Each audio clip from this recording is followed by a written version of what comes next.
Hello, everybody. I'm Mike Leonard. Tonight's Friday Night Photoshop is going to be dedicated to talking about a lot of little things that maybe you don't know about, maybe you haven't seen before, and these may even be some tools that you don't even need. I know that doesn't sound too exciting, but I have a feeling that once you see some of this, it might be one of those things that someday you'll be encountering this and you're going to say, oh, yeah, I remember that. And if it sparks a memory, well, then that's a good thing. So let's dive right in with some of the lesser known tools that can help speed up your processing and solve some issues.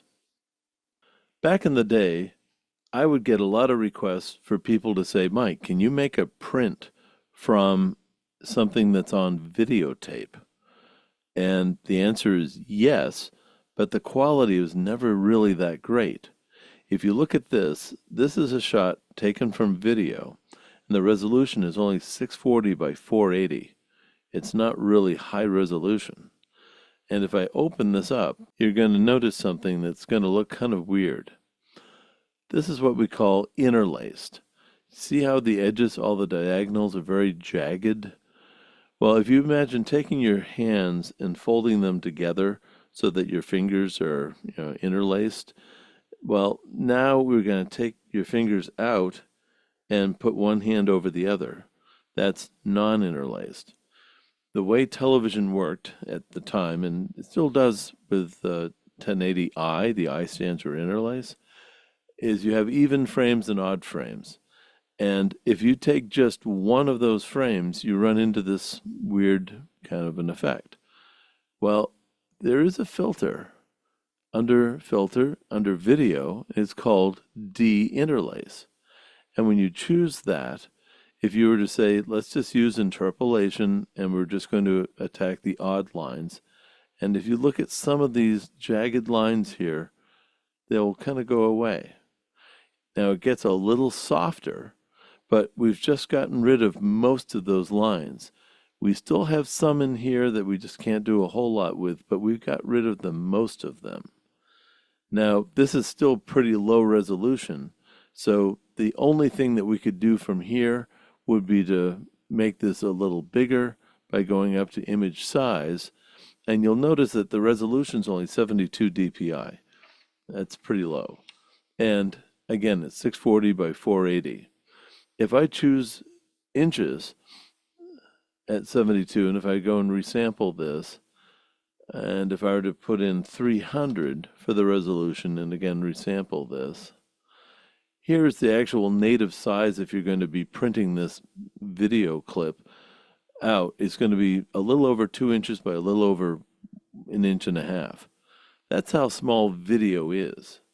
So if we're going to need to blow this up, we're not going to be able to go too big with it. At most, I might take the height up to maybe 4 inches and say, okay, and you can see how it's really soft. But with this, we could make a print and we could do some enhancement to make this a little bit sharper. And we could do that over in Adobe Camera Raw. Let's just go do that now. So you can use Adobe Camera Raw as a filter. So to get there, you hit the Control, Shift, and then the letter A, or you can go up and just simply choose the option to use Adobe Camera Raw as a filter. And I'm just going to come over here to detail, and if I take the sharpening up and the masking up, let's just hit the Alt Control. Look at all that digital noise. That's pretty bad. And then some noise reduction and some color noise reduction. And let's see what can we do to dig out some detail. There's not a lot of detail in here because, again, this started as a really low resolution image. And so now we're just going to say OK. And maybe I'll just do a little Control L just to lighten things up just a little bit. And I may go do a Control U. These are things that we've talked about before, where I'm going to sample this and just bring down some of that yellow, and I'll just lighten up those sails a little. But you can see what we've just done here. This is a little bit better.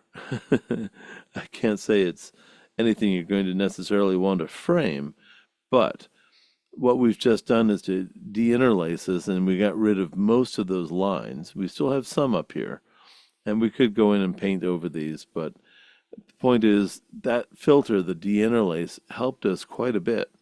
And then just the other simple adjustments to go and make this look a little bit better. I'm going to go and save this now as a save as, and I'm just going to put like the -E for enhanced, just so that I can look at the two side by side. And if I save that, I'm just going to save this as a JPEG for now. Now, if I come back over here to Bridge, and if I look at this one and compare it to this one, well, we can see that this one looks a little bit cleaner than this one. And there is more detail in this one than there is in the unenhanced one. So let's just look at this full screen. Again, nothing to really write home about, but here's full screen of the other one. And look how small it is. The trick to this, once again, is when you're dealing with video, and these are frame captures that came from video. If you run into some interlace issues, and now this one doesn't really have a whole lot, but if it did, you go to Filter, go to Video, and then choose Deinterlace. And I usually use the interpolation, and I'll start with the odd lines. And if I were to deinterlace this one, I just noticed a little bit that went away there. For this next tool, I want to take a JPEG image and enhance it in Adobe Camera Raw. Now, you're going to say, but Mike, it's a JPEG image. How can you work with that in RAW? It's pretty easy. When you start in Bridge, choose the image you'd like to open, and you go Control R, R for RAW. And this opens the image into Adobe Camera Raw. Now, if I look down here, and without telling the resize to come on, at 300 dpi, this image is only a little over 2 inches by 1.5 inches. What if I needed to upsize this? What if this was some important image and I absolutely positively have to use this? Well, if I go right-click, there's this function called Enhance. Now, the only way this works is if you open the image into Adobe Camera Raw. You can't use the Adobe Camera Raw filter that you would open up from Photoshop. And once I've opened this up, I'm going to choose Super Resolution and Enhance. Adobe came up with this method where they took a number of images, tens of thousands of images in fact, and they made the resolution a quarter of what it should be. Then they took the original image and that downsized image and gave it to Adobe Sensei, which is like machine learning or AI, and said, do what manipulations you need to do in algorithms or what have you with the low resolution one to make it look like the high resolution ones. And this is what this has just done. If I go and click on this little frame by frame here, here is the original, and here's the upsized one. Now you might say, but Mike, there's not a big difference there. Well, there really is. Remember I said the original one was about 2 inches by 1.5 inches, a little over 1.5 inches. Look at what this is without any big difference here. This is now 4 inches, 4.27 by 3.2 inches. This is a bigger file. Now, not by much, but look at this. We just went from 2.13 for the width to 4.27.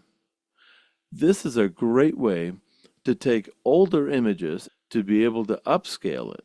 Maybe at one point you only had a 3 megapixel camera.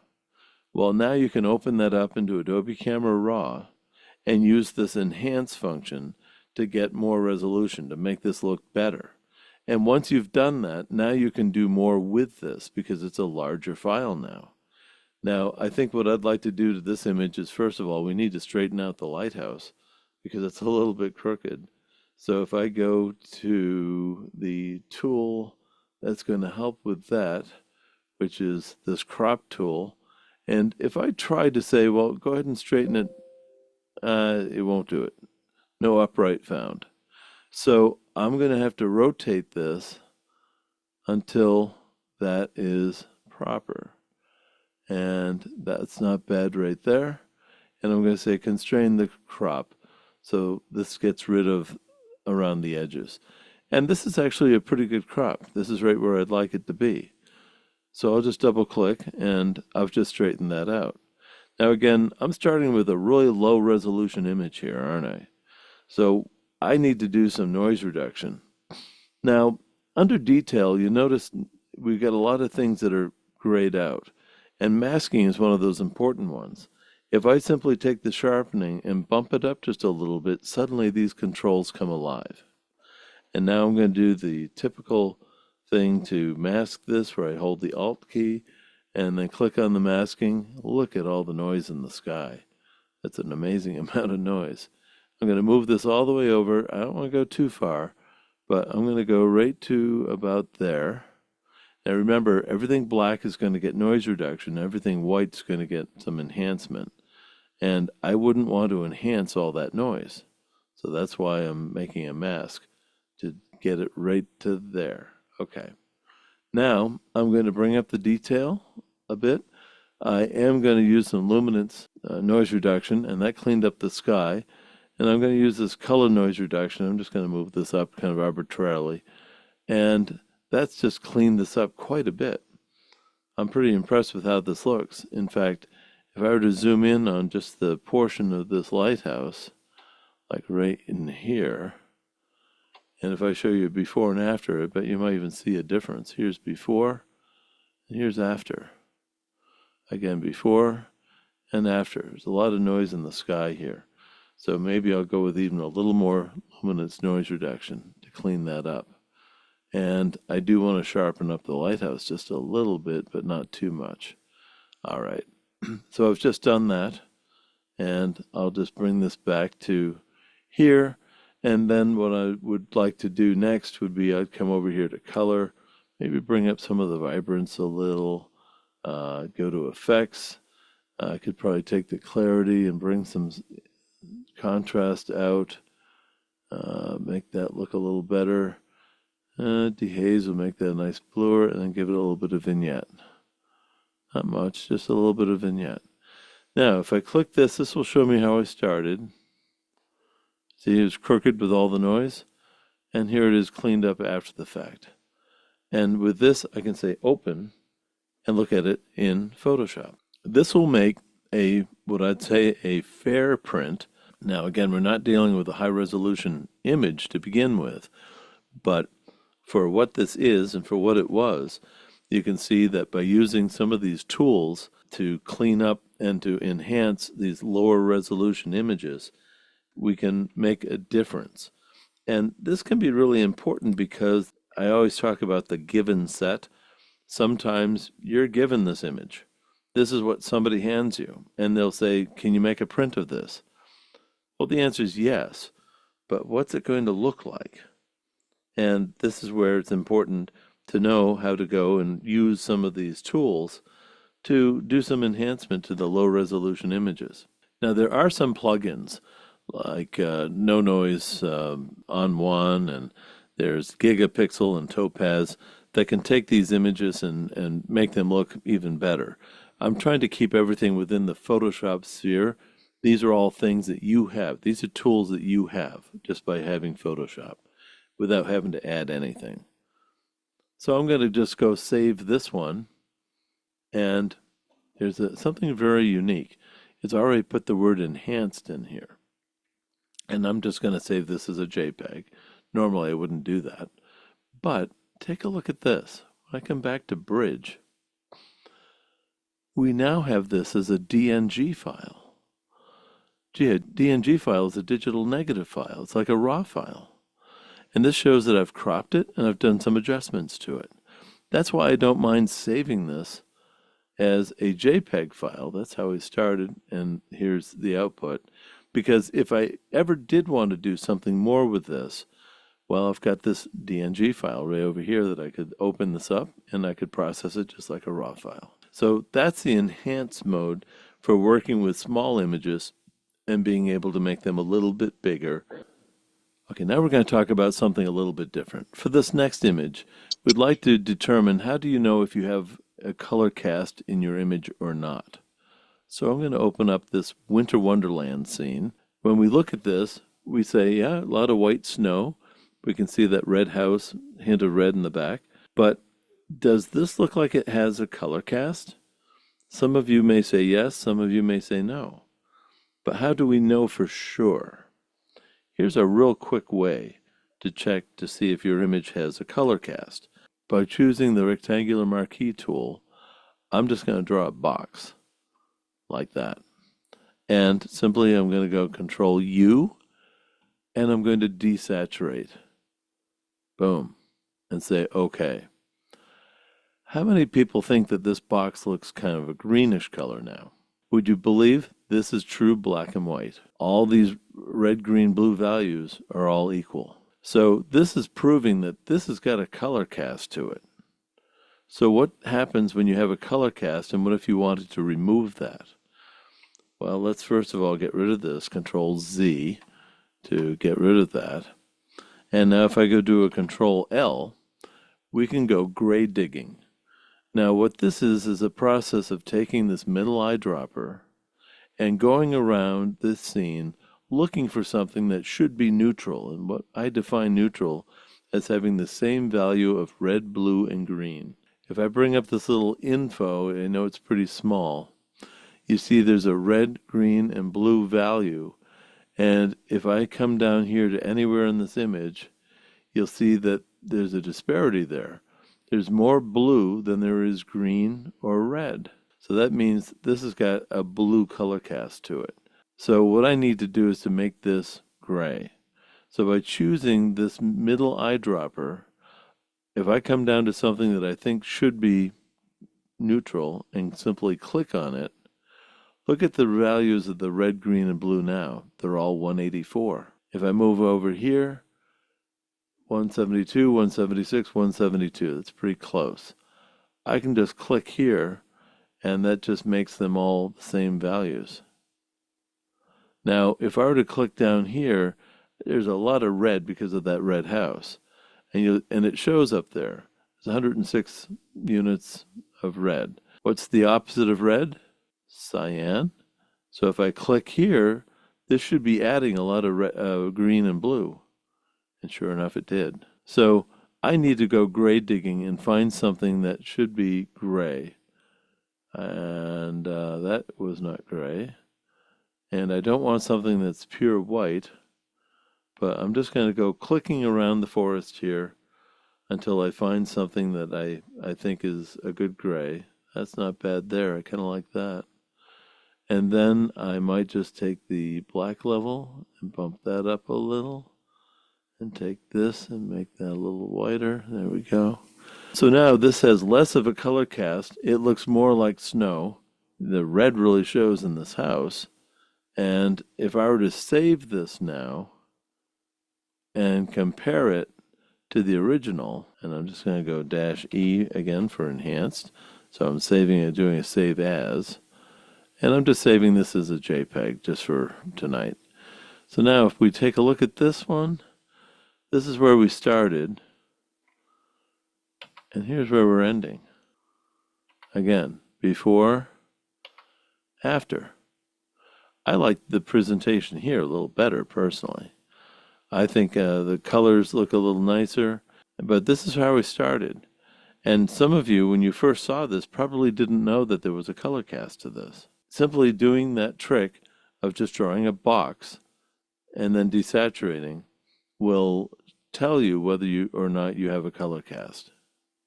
Next, I'd like to show you another little lesser known tool for straightening horizons and for getting things to be straight. There's lots of ways to straighten a horizon, and we know ways to do this in Adobe Camera Raw. And we could certainly run a line through this horizon and rotate the image to get it right where we want it to be. But did you know that there's a function here under this eyedropper tool, and if we right-click, there's this ruler tool. If I click on the ruler tool and then click and hold and just simply run this line along the horizon, that. Now, if I go to image, image rotation, and arbitrary, it's very important that you go to arbitrary. And this is going to tell you the angle at which and in which direction the image has to be rotated to get that line to be plumb. Now, this line doesn't have to be horizontal. We could have, if there was something vertical in this image, we could have done that too. But watch what happens when I choose OK.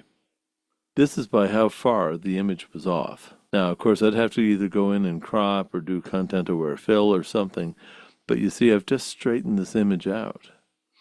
This can be useful if you're scanning a bunch of prints and maybe one of the prints might have a level border, but maybe the horizon is off in the distance. Well, you don't necessarily want to go by the edge of the photo. So this is where you could go and just draw this line and straighten out the image using that method. Let's do this one more time. Here's another image that I would like to straighten out the horizon on. So again, up here, this would normally look like the eyedropper, but I'm going to choose the ruler tool. And then I'm going to find something here that is going to be resembling what I feel should be horizontal. So there, I've just drawn that line right along the horizon. Now I'm going to simply go up to image and image rotation, and then arbitrary is what I need to choose. And this is telling me that I have to turn this counterclockwise by this much of an angle. And if I say OK, that's just straightened that out. Now what I'd want to do next would be to crop this so that maybe we do something like this so that we don't have any of that white border. And I just come up here and say image and crop. So there's a way to get the horizons to be level. Now it wouldn't have to be a horizon. It could be a building. This could be a window. This could be a sign. And you're doing this in Photoshop, not in Adobe Camera Raw, so you're not having to reprocess the image per se. But this is a neat little tool that, again, maybe you haven't used before, and I just wanted to demonstrate one of these lesser-known tools. And I do use this tool when I'm scanning photos for people, and I might want to get the horizon to be level, but I don't want to throw out anything around the edges. And I'll give it back to the owner of the image and say, okay, I straightened this out. If you want to crop the edges, that's your business. So you pull out the scissors and and do that, because you don't always want to take away from an image, especially if it's not yours. Let's do the same thing, but with a RAW file. Everything I've shown you up to this point has been JPEG files. Well, if I'm going to straighten out a horizon in a RAW file, and I'm not going to do much to process this other than just to hit auto and see if that makes things look better, which it did. If I come up here and use this little crop tool, I do have two tools at my disposal. There's a straighten tool, which sometimes it will work if I double click. Let's see what happens. Okay, that did do a pretty good job. But let's say if I didn't like that. This is where I can click on this straighten tool once, and like I did before, click and hold and drag this along the horizon, and then let go. And now that's just straightened the horizon. And from here, I can do some cropping. So maybe I'd like to do this for television. So I'm going to make this 16 by 9. And I'd like that sun to be right where the those lines crash. Let's get rid of that buoy over there. Maybe we can pull this in just to get rid of that little bit of the island. Okay. And if we like that, we just simply double click, and you'll see the horizon is, again, pretty level. And if we want to check that, all I have to do is go click on this and draw a line right across. And it was off just a hair. But that's not too bad. I can move the image around within the box and then just double click. And now to straighten out the horizon. Now I did that in Adobe Camera Raw intentionally, just so you could see how this is done using the Raw tool. And from here, there's a lot more processing that could be done. but we can leave processing raw files for another night. Remember to click on this little what looks like a hyperlink down here, and this is where we're going to resize this to be whatever size we want. So maybe I want this to be 12 inches wide, and I'll say all right, and I'll say open. And once that opens like this, we can go and check that. If we go to image size, and there's the 12 inches wide, which is just what we specified. And we now have a straight horizon. From here, I could save this as a JPEG file, a TIFF file, whatever I might want to. So there's one more thing I'd like to show, and I'm going to open intentionally this JPEG image. And I know the horizon is off. And so we'll just do a quick straightening out of the horizon here, where I'm going to use the ruler tool, and I'm just going to draw this line along that horizon, and I'll use image, rotation, arbitrary, and say OK. And then I'm just going to crop this to eliminate the white borders. I need to do that. And I'll say image crop. Okay, so you see I had the facilities of the crop tool there in Photoshop. Now watch what happens when I use Camera Raw, which is right here, which is Shift Control A, as a filter. When I come over here, I have this little tool for being able to straighten things for geometry, but the crop tool doesn't exist. A lot of people say, I don't get the crop tool when I'm working in Adobe Camera Raw. Well, this is why, because you're in Photoshop and you jumped the fence to go into Adobe Camera Raw. Whereas if you started with Adobe Camera Raw, then went into Photoshop, it's a one-way street. Watch what happens. I'm going to close this image, and I'm going to open the same image, but in Adobe Camera Raw. So here's that same image that I'm going to open, but I'm going to go Control R. And I'm not bringing this into Photoshop first. Instead, I'm bringing it into Adobe Camera Raw first. And now when I click on this little crop tool up here, you'll notice I've got geometry, but now I've got the full cropping up here. This didn't exist when this was being used as a tool. So now I'm going to go and straighten this horizon using this tool. And I'll just double click to say OK. And you'll notice that, again, I could crop this if I wanted further to make like a 16 by 9. And maybe I'd like to include that, and I'll just double click. But I'm doing cropping with that same image in Adobe Camera Raw. And I'll say, let's open this image.